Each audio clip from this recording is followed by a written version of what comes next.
for some reason, my black hole.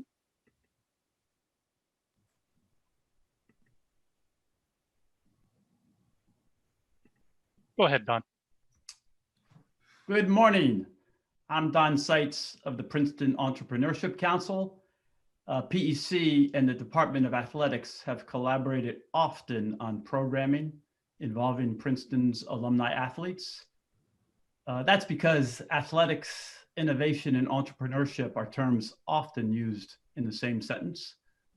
Whether marketing a brand, be it a player, a franchise, or a league, growing audience engagement, leveraging cross-media and global opportunities, or applying data analytics for both athlete performance enhancement and audience interaction, athletics is indeed a very innovative and entrepreneurial pursuit.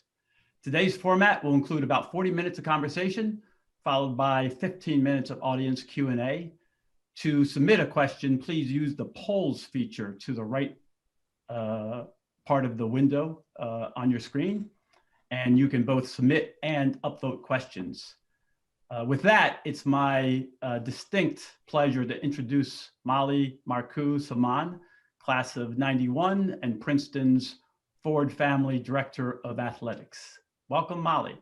Hey, thanks, Don. I'm really looking forward to this and really appreciate the partnership. I think we've done some, as you said, some amazing things together, and we're really looking forward to today. Really want to welcome everyone to what I hope will be a really fun and engaging, thought-provoking conversation about the professional sports world response to COVID and the challenges that we're all facing today. Our panelists are pretty amazing. They're a really distinguished group of alumni who were superstar students and superstar athletes.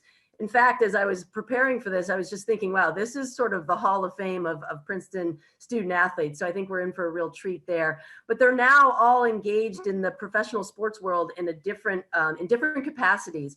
But they've all approached these challenges with what we in the athletics department call a be a tiger mindset and value system. And their leadership through these difficult times has really been remarkable. I think through the work of them personally and their organizations, they've showed how the sports world continues to be a source of community building, can provide much needed joy and relief for lots of people, can serve as a distraction during difficult times, but also how sports can take a leadership role in the public nature of sports and really in society in so many different ways.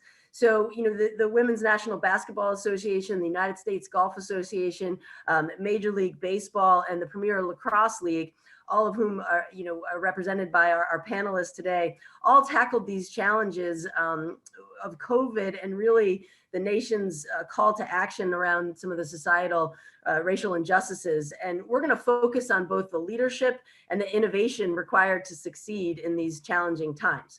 So really looking forward to it. Before we get started, I'm going to give you a brief bio of each of our panelists. Again, you can read all about them and the bios are amazing, but just to give you a little bit of sense of who we have with us today. First, we have Rachel Becker-DeCecco, who was a three-time All-American at Princeton Women's Lacrosse, two-time national champion, two-time National Defender of the Year, and the Tewarton Award winner as the best female lacrosse player in the country, the only defender to win that award. Rachel began her work with the Premier Lacrosse League in March 2020, believe it or not, a great time to start a job.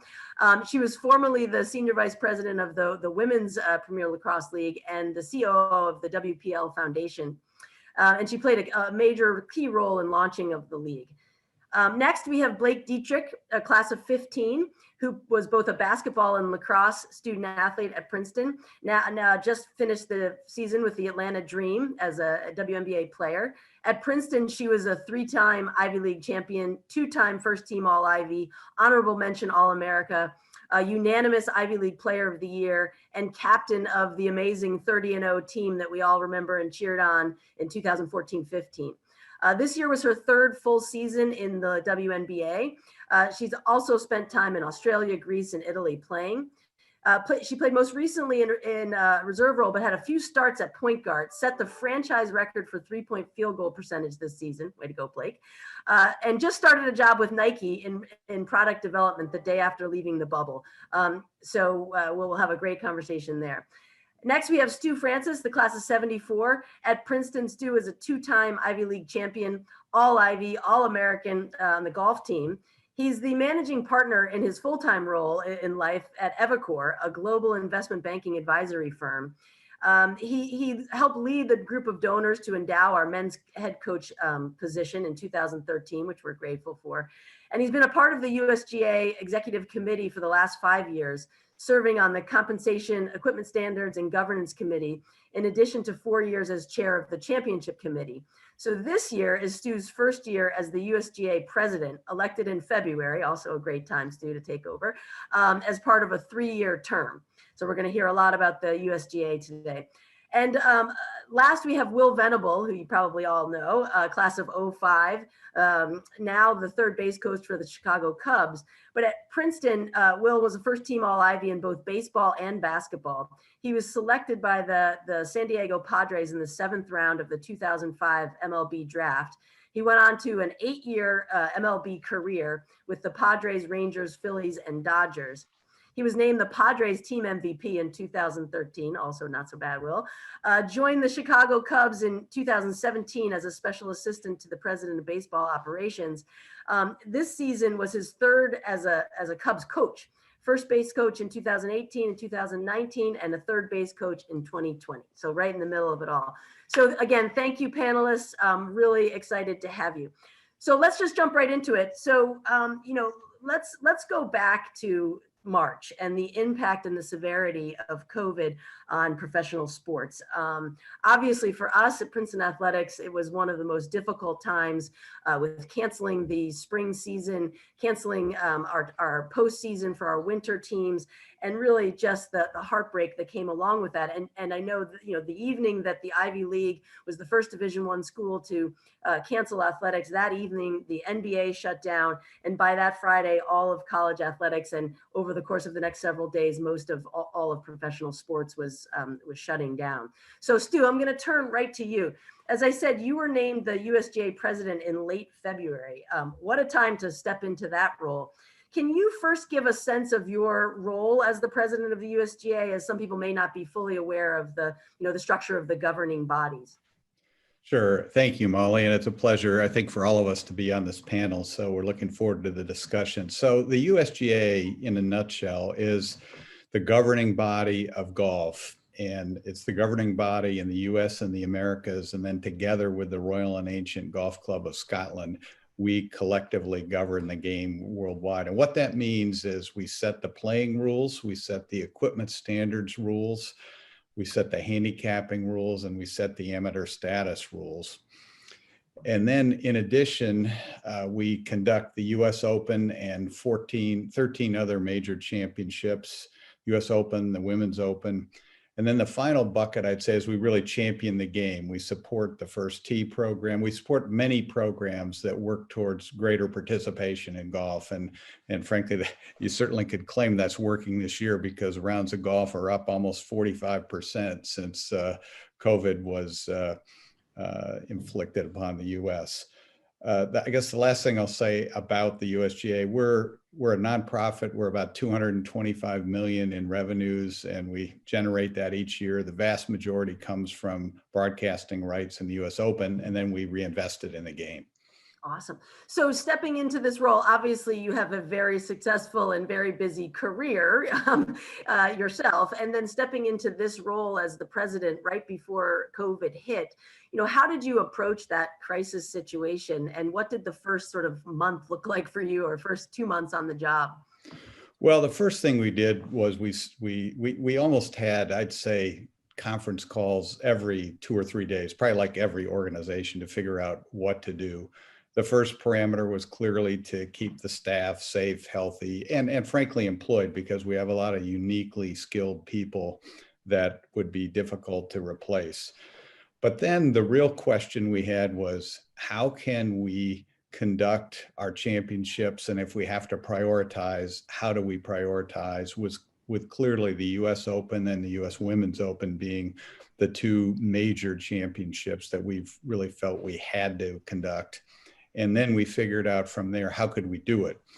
And the the amount of interaction with both the other tours involved, the other organizations, because COVID hit 3 weeks before the Masters was supposed to be conducted. And there are 4 major championships in golf: the Masters, the US Open, the PGA, and the British Open. So we sort of had to determine what they were going to do. Then that had a ripple effect in what we were going to do timing wise and how the tour wanted to conduct things. So we really had to prioritize what could we do to conduct our championships. And Stu, at the same time, you're managing a very complex business yourself. And so how were you personally able to kind of juggle all of that? Was the USGA role just all encompassing at that point? Or how did you manage both roles that you have?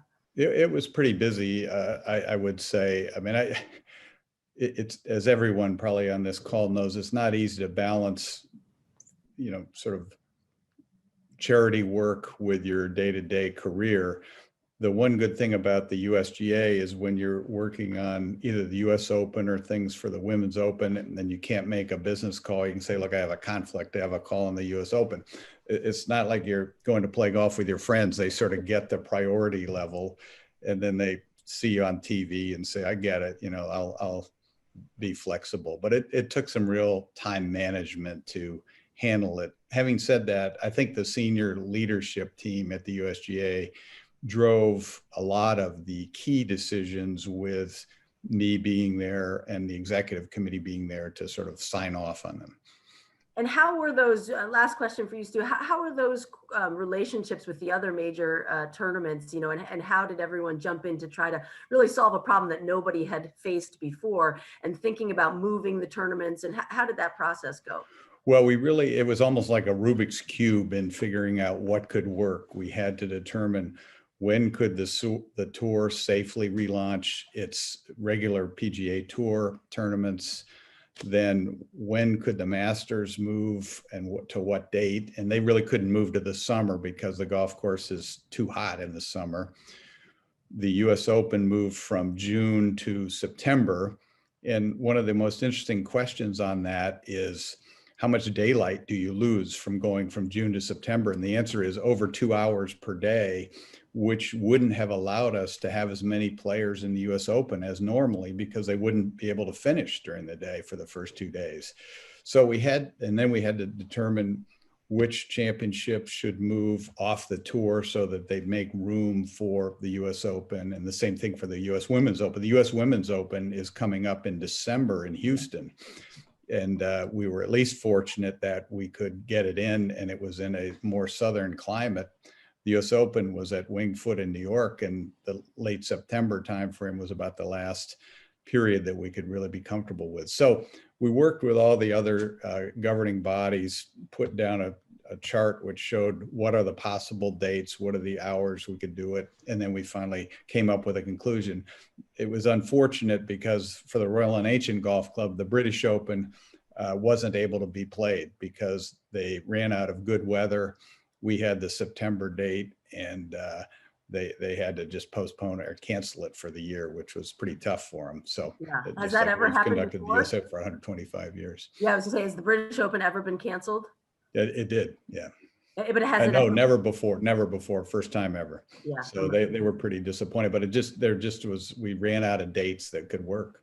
Right. Awesome. Well, thanks for that, Stu. Rachel, turning to you, as a new leader in a very new league that was really just creating itself, and is a very innovative league. And we've talked about this before, a very sort of marketing driven, a very high energy, had, I'm sure, very clear plans for the second season. And how did you navigate having to sort of reimagine the league at this time when it was in really its infancy? Yeah, I was actually onboarding in New York City when an NBA made the announcement, and then the Ivy League made the announcement, and we had our leadership we sat down and thought about what are the possible scenarios, much like Stu talked about. Our season was about 75 days out when it happened, so we had to think about are we going to be able to have a regular season? Are we going to have fans and no fans? And I think we had 14 different scenarios going about what possibly we would do for the season. Coming off our rookie campaign as a new league, it was important to keep the momentum. So really once we kind of realize that it was going to be a fanless sort of bubble situation. We just got to work on planning that, making sure everybody was as safe as possible, but also how we could, get the growth that we need in that second year, get as many eyes on the games as possible, and really be creative with the broadcast and our social media to really kind of make the most, obviously of a very difficult situation. So talk a little bit about the leadership of the Premier Lacrosse League. I mean, it's very unusual in that the leadership actually plays. Many of the top executives actually play in the league, which is probably one of the only leagues where that occurs. And they're really in tune with the players and with the fans, and because they are players themselves. And maybe talk about how that dynamic played out. Yeah, I think that's, it's a huge plus. Paul Rabel is one of the founders and one of the best men's lacrosse players of all time. He co-founded the league with his brother, Mike, who's the CEO. So yeah, I mean, they certainly have a unique perspective because Paul is still playing and helped build this league along with some other players. So I think he sort of has that dual perspective of the business, but when he's thinking about as a player, is this what I would want? We were playing the bubble, thinking about time away from family and time away from their jobs. Like, how can we make this experience not only not stressful, but something that they enjoy and feel good about and feel taken care of. And that was a lot of communication. So we had a leadership call every single night for 4 months leading up to the bubble, just to kind of talk through, the logistics, but also how the players were feeling, any questions, concerns. The situation was evolving so rapidly that we just had to stay in really close contact with them. And I have to say that was probably the best part of the bubble, just seeing the players really enjoy themselves and feel like they got to do what they loved after kind of having been home for months. So kind of watching them have that experience and really commit to the bubble and make sure they did everything they needed to keep us all safe was pretty incredible. Now, did you guys, you were the, I think, second league to launch, right? The NWSL, the Women's Soccer League, had the Challenge Cup at the same location where you guys had any, how'd you come up with the bubble concept? Were you working with other leagues, with the NBA, with the WNBA, with, the NHL, who did a phenomenal bubble? How did that all evolve? And you guys went to market really pretty swiftly. Yeah, so I mean, Paul and Mike were in contact with the leaders of others, some of the big four and some of the other leagues, just to kind of hear about what people were working on, different scenarios. Obviously, every sport is different. Being an outside sport certainly helps us. And then I think so. The NWSL was finishing when we got there. So we were able to kind of see learnings from what they had started. Obviously they had some issues leading up to it, which was a great opportunity for us to point to our players just to say how easily you can jeopardize a season. But having been at the same venue, obviously there's an additional layer, 2-3 layers of logistics with COVID. Just simple things like deliveries, like food. You can't just have delivery people like entering the bubble. So little things like that we kind of learned from the venue and NWSL, things that they had just experienced it. So we were able to tweak some things, and really kind of grateful that. And the venue was so great to work with, and NWSL obviously kind of came the week before us, so we were able to kind of watch that from afar. Yeah, I remember it was just so exciting to be able to see sports again, and to I have a little 11-year-old lacrosse player who just was obsessed by what you guys were doing, and it was great that he could actually see. Yeah, the player said it was adult summer camp. I mean, not since college do you get to spend an extended amount of time, with your friends playing a sport you love. So getting to watch them experience that, I mean, it was. And I think the appreciation was different because we had all just been home and you hadn't seen people really outside of family for the most part. So recognizing how easily we could have just said, we're not going to do a season, let's just wait. So the appreciation for the effort and the work that went into actually getting a season off, I think really made the guys appreciate it that much more. Yeah, absolutely. So Blake, let's turn to you in terms of being in the bubble. You were actually in the wubble. You were a player and having to manage so many different things. How did you and the players respond to the league's approach to the wubble? When you heard that's how things were going to flesh out, how did you respond to that, and what was your mindset? Yeah, I think, well, like Rachel said, it really did feel a little bit like summer camp. We had bikes going around IMG Academy. We'd bike to practice, bike to meals. It felt like college all over again. But before we got there, there was so much discussion, and we had to come to an agreement. Similar to MLB, there was a lot of back and forth with the Players Association and the league about the regulations, what was going to happen, all that kind of stuff. And getting to that agreement was very challenging because people were concerned about being away from family for so long, what the bubble was going to look like, what amenities would be there, all of those very small things that affect your quality of life so much. And we're so used to the way our season goes, and when you're not playing, you have an escape. You can go back to your family, go back to your home. And without that, I think people were a little bit worried about how it was all going to look. But I think the league did an incredible job of making us feel safe primarily, and then having an enjoyable experience as well. Yeah, and how, I mean, I've heard such wonderful things about the leadership at the WNBA, and how did they communicate to coaches, to players? Sort of what was the mechanism of communication? Were the administrators talking directly to the players? It was through the Players Association? How exactly was that playing out? Yeah, it was a little bit of everything. I think our executive committee on the Players Association, who is like Stu Bird, Natalie Achonwa, Elizabeth Williams, Lasia Clarendon, they were kind of the go-between a bit. But Kathy Engelbert, our president, would have direct discussion with the whole league whenever possible. And there were text messages, like league-wide text messages, league-wide group chats, like all that kind of stuff, so that everyone was staying as involved and up to date on current information as possible. There was, you get a little bit of like heard it through the grapevine things, and rumors and all that kind of stuff definitely happens. But I think the league was pretty upfront and open, and the players were engaged as well. It wasn't just receiving the information. We were very engaged in what was going on. Yeah, it seemed like again, Kathy seems like a phenomenal leader, and has really gained the respect of players and managers and fans. And how do you think she's done that, just from a player's perspective? The leadership styles really seem to be very effective. Yeah, I'll give a quick example. I think when we were the first game after what happened in Kenosha, Wisconsin, and we needed to decide what to do. I think the Milwaukee Bucks had just decided that they were not going to play in their game. So we are arriving at the arena, and we were playing, who were we playing that night? DC. I'm sorry. We were playing DC. And they asked us, what do you guys want to do? Would you like to play? Do you not want to play? And we were like, we don't really know. The point of this season for us was to be the voice for the voiceless. And so that was why we had chosen to play in the first place. But DC didn't want to play in that game. And so we're all kind of standing on the court. The clock is ticking down. You have 90 minutes from till the tip off. And so the clock's ticking down. We're at 80 minutes. And Kathy walks out onto the court. And it's obviously a huge financial loss for the league for us not to play. That was, I believe our game was an ESPN game. There was an NBA TV game, the next game of the night. And she came out on the court and was like, look, this is your league. This is your decision. Whatever you want to do, the league supports you. We're here for you. We want to talk this through all together. We want you to understand that we support you no matter what.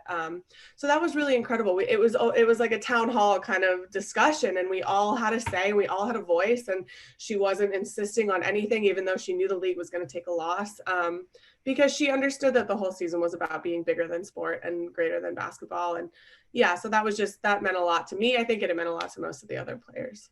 Sounds like a phenomenal sort of servant leader, and the ability to sort of manage many constituents and really bring voice to all members of the community. That's awesome. Great. So Will, obviously the Major League Baseball did not operate in a bubble either. What plans and controls did your team, did the Cubs put in place against these sort of additional variables outside of being in a really enclosed bubble that you can lock down in a very different way than allowing your players to come in and out of practice and competition and travel? Yeah, I think leadership did a great job of really kind of creating our own bubble, and kind of really driven by, just setting some expectations for behavior away from the field and at the field. Everything that a baseball player goes through during the grind, so much of it is supported by things away from the field, whether that's, your family or going out to eat, just getting away and going to get a nice meal. And Chicago's got amazing food, or on the road, going out and with the guys and having a nice meal on the road.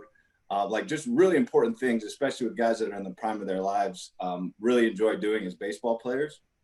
And so we had to kind of set an expectation that those things just weren't going to be possible if we wanted to be really committed to the protocol and really stay safe and healthy. So we had to really be clear on the expectations and have guys, trust each other and create buy-in to make that happen and create kind of our own bubble of safety where we could feel safe and healthy. And then we had to follow it up with all the things that you need to support those things. If we're not going to have, if you're not going to be able to go get food, we need to be able to bring it all on site. We needed to make sure travel was safe and make sure things were convenient.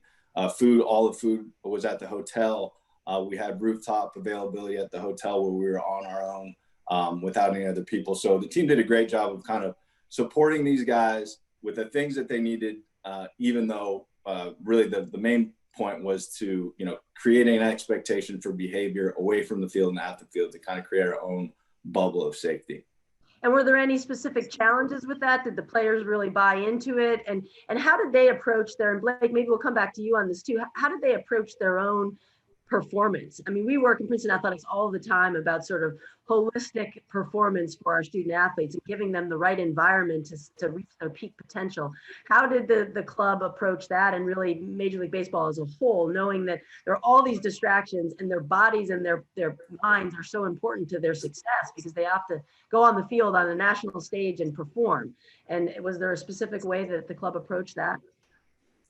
I think a lot of ways. I mean, I talked about families and how important they are, but every single portion of what these guys go through, and Blake could describe it better than I can from a player's perspective, but everything from the information that they get, the way that they prepare, their environment away from the field, their environment at the field, their ability to connect with each other on and off the field, it was all disrupted.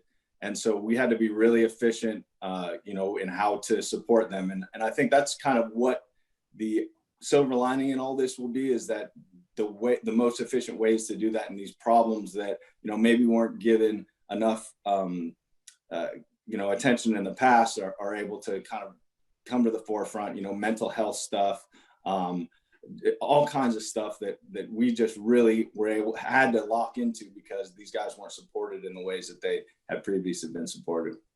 Yeah, maybe Blake, back to you on that as an athlete and wanting to succeed on the court with all of these distractions. Were there positives to being inside the wobble for your own performance? Obviously, all of the environment was created for you, and I would imagine that it was in some ways helpful to have you reach your peak performance.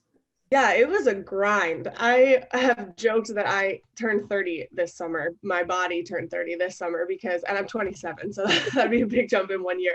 But it was playing every other day is unlike anything I've ever done before since AAU, when you're 13 years old and you play 4 games a day and it's no big deal and you get up and you're ready to go again. That's not the case anymore. I will say the league did a really good job of making mental health a priority, because we're pretty good at taking care of our bodies. We know what we need. But in that situation, the mental health, I think, was something that could have been forgotten. And we had access to sports psychologists. We had access to yoga sessions, meditation sessions. There was a lot of support with that. I think in discussion about what the bubble might look like if there is a bubble next summer, there was a push to even increase the mental health assistance and awareness and all of that kind of stuff, because being away from your family is a huge difficulty. And so I think that was something that we really wanted to focus on. But I think overall the league did a pretty good job. And the IMG facilities are incredible. So we had pretty good access to cold tubs, all of that kind of recovery type stuff. I saw a salon. I think you could go get your hair cut at any moment, and massages and yes. Environment. Cool. So Stu, how did you guys focus? I mean, golf, obviously, by the nature of it, it can be socially distanced. So you were able to get into action relatively quickly.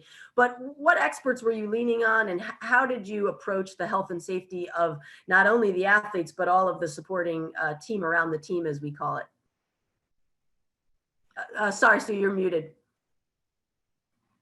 We had the benefit of the fact that the PGA Tour was going to start up before the US Open and the Women's Open were going to be conducted. So we did have a level of test cases, if you will.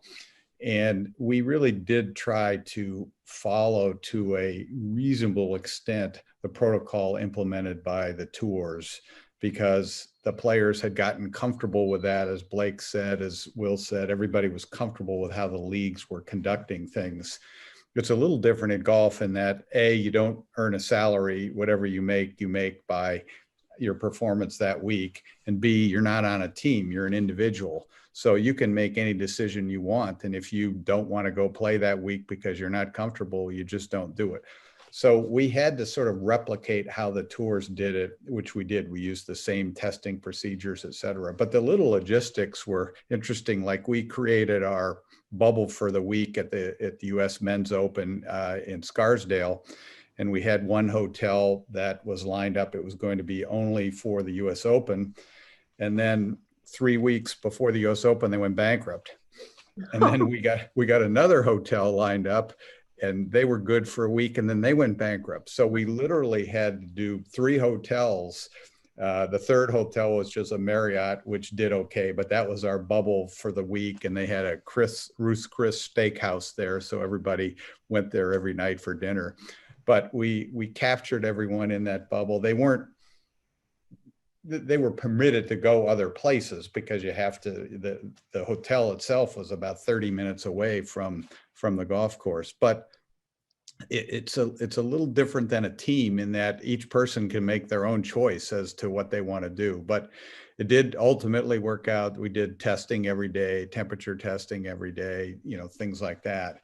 But it had to be done in a manner similar to how the players were used to it. You didn't want to be an outlier. The last thing I'll say, professional golf is different than many other sports in that the 4 major championships for the men and the 5 major championships for the women are all conducted by organizations that aren't the tours.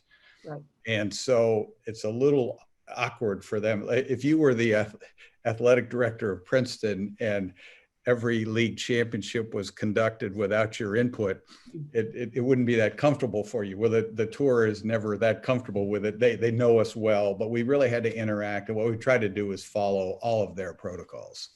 So talk a little bit about that leadership. I mean, again, from you and from the CEO and from the tour leadership, were there any moments that were very difficult and you had to employ your best skills that you learned as an athlete and as running Evercore? Were there really some tough moments where people were disagreeing on protocols, or were the athletes, worried about specific things that you guys were trying to manage? I think the most important thing for us to get through this as a sport was really for everyone to talk regularly, put what they'd prefer to do on the table, and then compromise. I mean, we had to compromise in that we went from that. One of the hallmarks of the 2 opens, the men's and women's, is that you can qualify for the open. 75 people are exempt due to their play for the year, and the other 75 come in through 50 to 100 qualifiers around the country. And we think that's one of the fundamental benchmarks of the opens. But we had to cancel all qualifying and create an exempt US Open and US for both men and women this year. And we had to broaden the exemption. So you go from 75 to 150. And that every tour had a point of it, like the PGA Tour had a point of view as to how many people they wanted to get in. The LPGA Tour for the women had a point of view. Then you have the Symetra Tour, you have the European Tour, you have the Asian Tour. Everyone said, oh, great, the number of exemptions are doubled. So that means we're going to get X, Y, and Z more. And I guess the last thing I'd say is what we tried to do was replicate a regular US Open, which typically includes 15 to 20 amateur players. And yet they couldn't have qualified in based on the fact that there were no qualifiers. So we created exemption categories that were broader in the amateur ranks. And that took some real selling for us to go to either Jay Monahan of the PGA Tour or the women's tour and say the quarterfinalist in the US Amateur should get into the US Open. And they're like, well, what do you mean? I mean, that person couldn't even play on the tour. And we said, yeah, but we're going to replicate the championship we wanted to conduct. So it took a lot of communication, a lot of cooperation. It took some real backbone on some things. We didn't back down on a number of things that were important to us, but everything couldn't be important to us. So that's how we looked at it. Were there any, I always think you have to define your values in any organization, and then your behaviors sort of follow those values. In time of crisis, probably even more important to go back to those values. Was that a specific thing that you spoke about? Hey, this is what the USGA cares most about. This is what the tour cares most about. And let's funnel everything towards those priorities and those values. Were there really outward conversations about that, or was that just implied throughout the process? Well, I think we had really thought through what championships on both the women's and the men's side are the most important to us.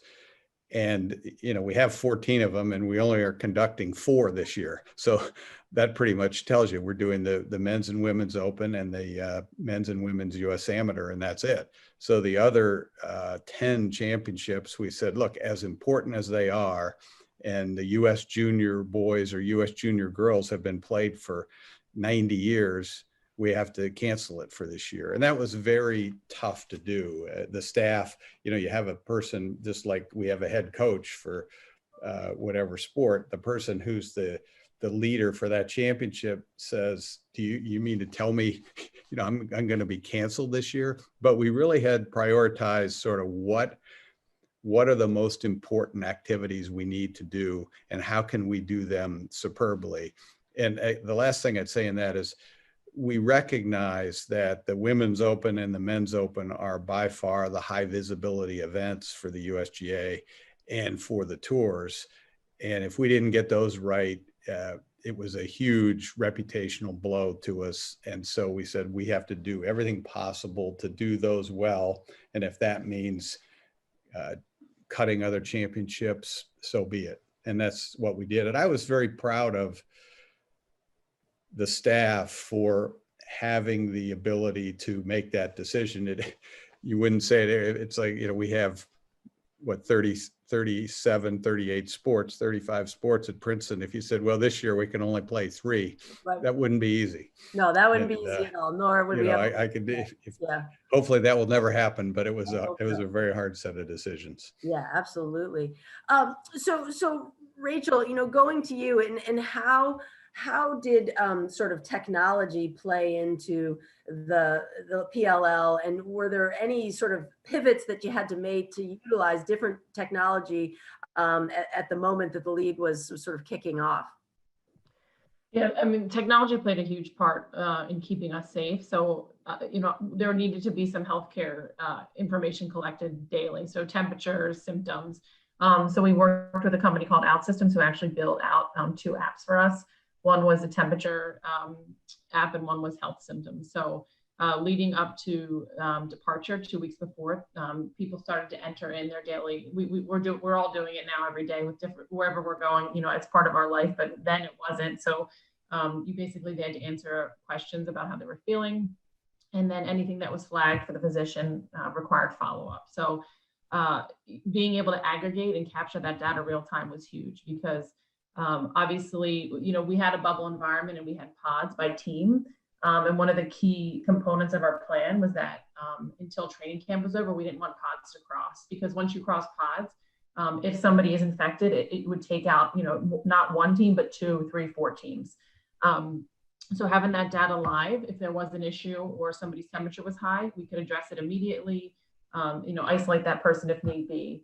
And luckily it didn't happen. Everybody was healthy throughout, but being able to have access to that information on our phone and share with the physicians was huge for us. Awesome, cool. So let's zoom back out a little bit to the role of sort of professional sports during this really crazy time in our world. Will, obviously all eyes were on Major League Baseball. We had a couple teams who, right at the beginning had some problems, and it looked like the league was going to start and stop really quickly. And I would say just globally, sports are right in the middle of everyone's mindset and on TV every day, and making decisions really affect not only the league, but it affect other other organizations that are approaching this challenge. How did you guys look at that situation when I think it was the Marlins, right, who had an outbreak and they had to cancel some games right away? And was there a lot of stress within the clubhouse? And were there conversations between leadership and coaches and players, or what was the tenor at that point? Well, when you see other teams have issues and stuff, it's pretty sobering for everybody in the building to kind of recommit to the protocols and how we're behaving and stuff. And so I think it was, as much as you hate to see that stuff, I think it was probably part of the reason that some teams were able to get to the finish line, because there were those examples of what happens when you maybe don't behave in the way that you're supposed to. So I think kind of as a league that was trying to, like you said, be an example for not just the rest of the sports, but for the country, like, taking real responsibility for your actions and how they're perceived. And I know that there's a lot of talk about, our behavior on the field, maybe not wearing some masks in some close quarters in the dugout and stuff. And those things are tough, and guys took that personally. They wanted to do things right, not just because they wanted to survive the season, but they wanted to be an example for the rest of the country. Yeah, really important. And I think it has, by showing sports and showing what works and what doesn't work through this endeavor, I think it's helped other people in their lives say, like, listen, if you don't follow these rules, you see what happens. No one's exempt from this. And so it just seemed like sports was leading the way, even with, as you said, with some stumbles, but then being able to be accountable and then sort of rethink the protocols. And did you guys have any real challenges within the Cubs, or everyone pretty much stayed in line? Everyone was really good. I mean, I think we were maybe the only team that didn't have a positive in our organization through the whole, and not in our organization because we did, but at the big league level. So guys were really good. I think, every once in a while there was kind of interpersonal checking of each other that maybe wasn't always comfortable, guys holding each other accountable and stuff. But otherwise it was pretty smooth considering, everything that was going on. Yeah, awesome. And Blake, did you guys talk about that at all? That obviously we can get into some of the real stands that you took on really important issues in society, but sort of starting with, did you guys sit around and say, listen, we need to do this right, and we need to be leaders in what society is going through? And how did the league approach sort of the public nature of the situation? Yeah, I think we wanted to be an example. And if you saw the upper level people, if you saw our executive committee always wearing their mask, always on time to testing, all that kind of stuff, it trickles down.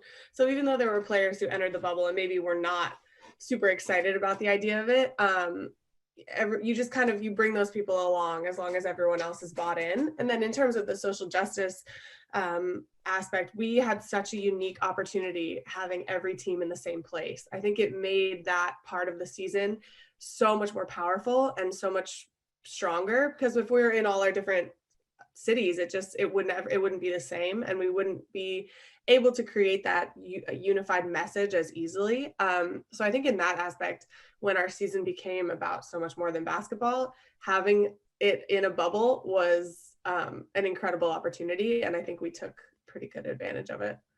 Awesome.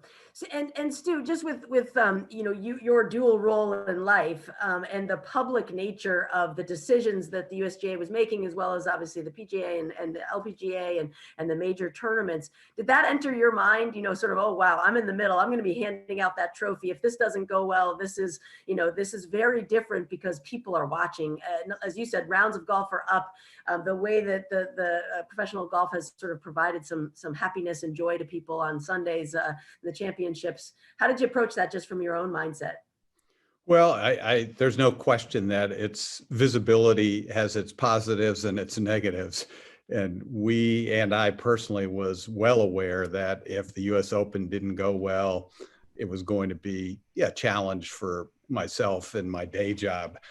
Related to that, one of the interesting things was, the staff would come to the executive committee, which is like the board, and we'd make these decisions, but we probably had an executive committee call every 3 or 4 days. And just I knew exactly what was going on. So it was easy for me to make the leap to say, let's cancel 10 championships for the executive committee to sort of have to rapid fire make those decisions when they have full-time day jobs. Like one woman, Debbie Majoris, is general counsel of Procter and Gamble.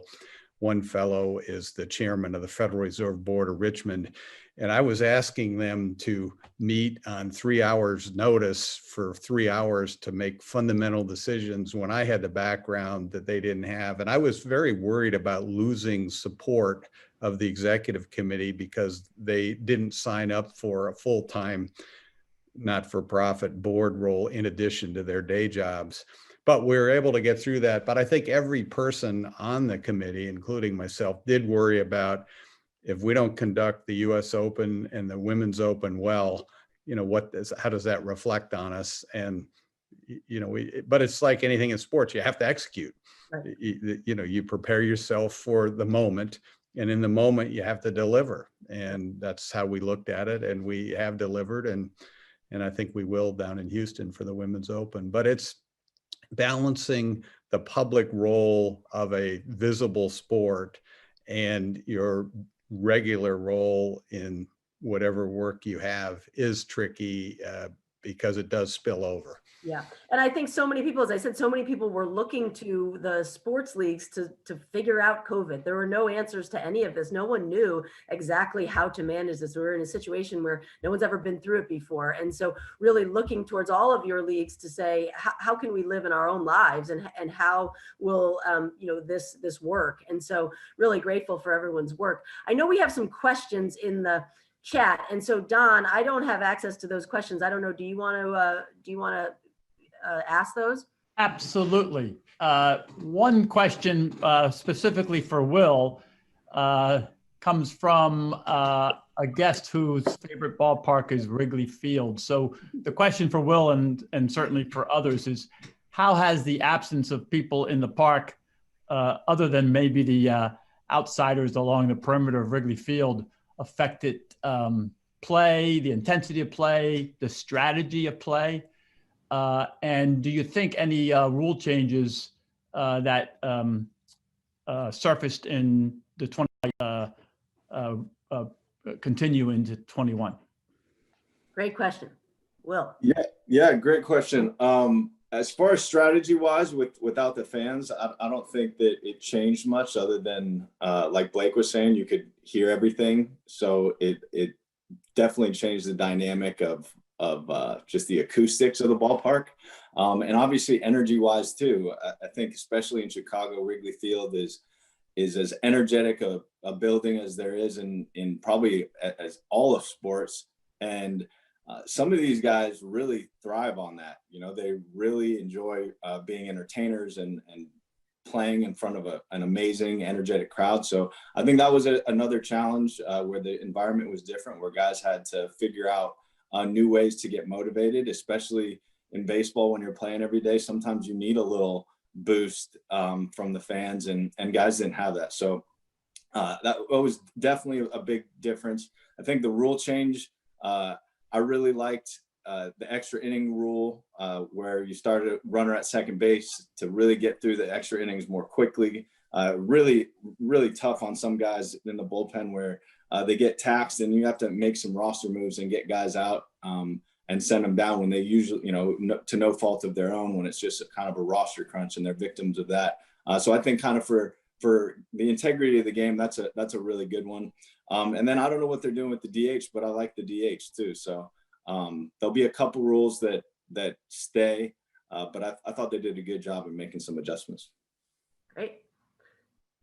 Don, were there others? Because I have about 1,500 more that I could go. This is so fascinating. We probably have a time for 2 or 3 more questions if we sort of do a rapid fire. So this question might be best for Stu, which is, tell us about the financial impacts to the sport, particularly, with that no on-site attendance. Well, it's a good question. It's pretty substantial. Obviously, we get 225,000 fans for the week at the US Open. they all pay full price, and then typically they'll buy 2 to 3 times the amount of the ticket price in merchandise. And we had ordered all of the merchandise. So if anyone wants a US Open at Winged Foot shirt, I could give you a deal. But so it was pretty substantial. I mean, the US Open comprises, well over 50%, the Men's Open over 50% of our revenues. And we were able to do it, but with no fans. The one thing that we did very thoughtfully, and this I will give good credit to the executive committee for doing, but we, about 3 or 4 years ago, asked the question of the leadership team, do we have event cancellation insurance? And the answer was no, we've got our endowment fund, and hopefully we'll be able to conduct a championship at all times. And we said, well, let's go price it out and see what it costs. And event cancellation insurance at that point in time wasn't that expensive. So we have a very meaningful claim in front of the insurance company now.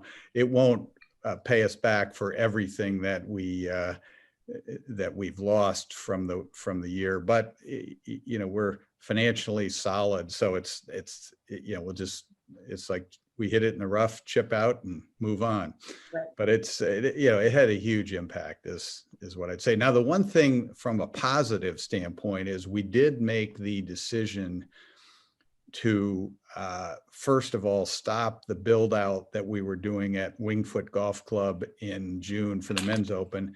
And in early June, we stopped the build out for the Women's Open in Houston. So that's a pretty big expense. It's not the equivalent of building a Wrigley Field twice every year, but it's still a substantial amount of work that takes 6 months to do. And so we didn't do any of that. So we had a reasonable amount of savings from that standpoint, but we still paid out the full purse, $12.5 million for the men, and we'll pay out the full purse for the women as well. So it was a financial significant event, but we're going to get through it. And I'm very happy we did think about the idea of event cancellation insurance. It was a very smart thing to do. Good idea. Absolutely. Don, do we have time for one more? I mean, again, we could talk so much about how sports are going to change and the innovation that was developed during this time. I don't know if there's a specific question around that. There's a question actually to Blake and Rachel in particular. Did the bubble improve the collegiality among the players and across competitive teams? Maybe go to Rachel on that one. I think in some instances it did, and in some instances it was tougher because you figure after the games, every team had a bus, but we were all in one hotel. So normally you play a team and then you go your separate ways, but there was a lot more interaction, like, coming into the lobby post game and then breakfast in the morning. Everybody had their own slots, but there was a lot more opportunity for interaction than normal. So the guys were all really great, but it was certainly, as we got into playoffs, the sort of air got much thicker in the hotel. You could tell the intensity was rising, and but I think they also bonded in a way that they were experiencing something that really nobody had. So it had its moments, but I think overall it was more of a bonding experience than anything else. And one final question, Molly, if we can squeeze it in, because it's a great question, is how have you remained relevant to your fan base during these really challenging times? Well, maybe we'll go to Blake on that one. Social media. I mean, I think it's the way of the future in terms of sports marketing, and that's what we've tried to do. And I think individual players, social media as well as the league in general. But I think, that's how we have to reach young fans, especially in this day and age. Yeah, so great. I think, Don, we're probably at the end. I just want to again express my sincere gratitude for all of you. The last time we talked, we could have talked for 3 hours. I feel like I have about 15 more questions to ask you guys because there's so much innovation, so much marketing, so much impact on society on the work that you all did. So we're grateful for that and really excited to have such an amazing panel with us today. Don, anything else we need to do to wrap it up? No, other than I add my thanks to this discussion to all 5 of you. Stay safe, stay healthy. And to all attendees, thanks for joining, and we'll see you at other sessions. And go Tigers. Go Tigers. Go Tigers. Thank you. Thank you, everybody. Bye.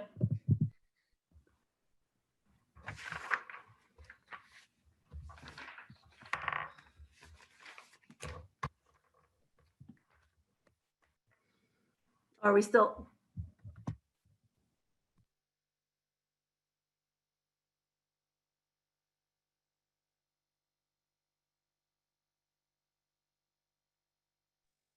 Bye, guys.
My name is Sabrina King, and I've been working at Princeton for 15 years.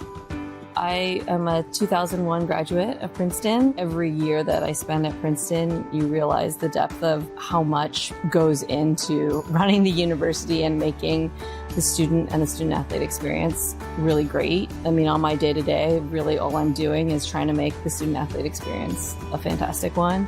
I've always thought of volleyball as a parallel to life.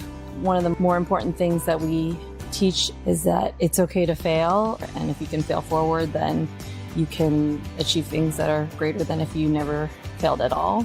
We had a really special moment this past year where we tied for the Ivy League championship with Yale, and we had to do a playoff game to see who went to the NCAA tournament. We got to host, and we lost the first set, and then the crowd just started filtering in, and it was just like an electric atmosphere in Dillon Gym. We ended up winning the game. Student athletes crashed the court and just made us feel like a huge part of the community. Getting to be part of that journey, you know, they will forever represent Princeton and Princeton volleyball, and for me to be part of that is really special. My name is Larry Sproul. I have been with the university for 30 years. My job is just to make sure that attendants are happy. People call you.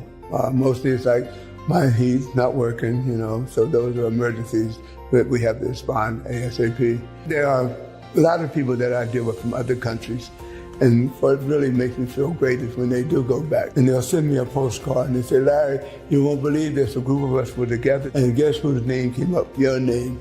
And they'll just go on and on praising about how I made them feel. The day when I received the MLK award, it really blew me away because I'm thinking, here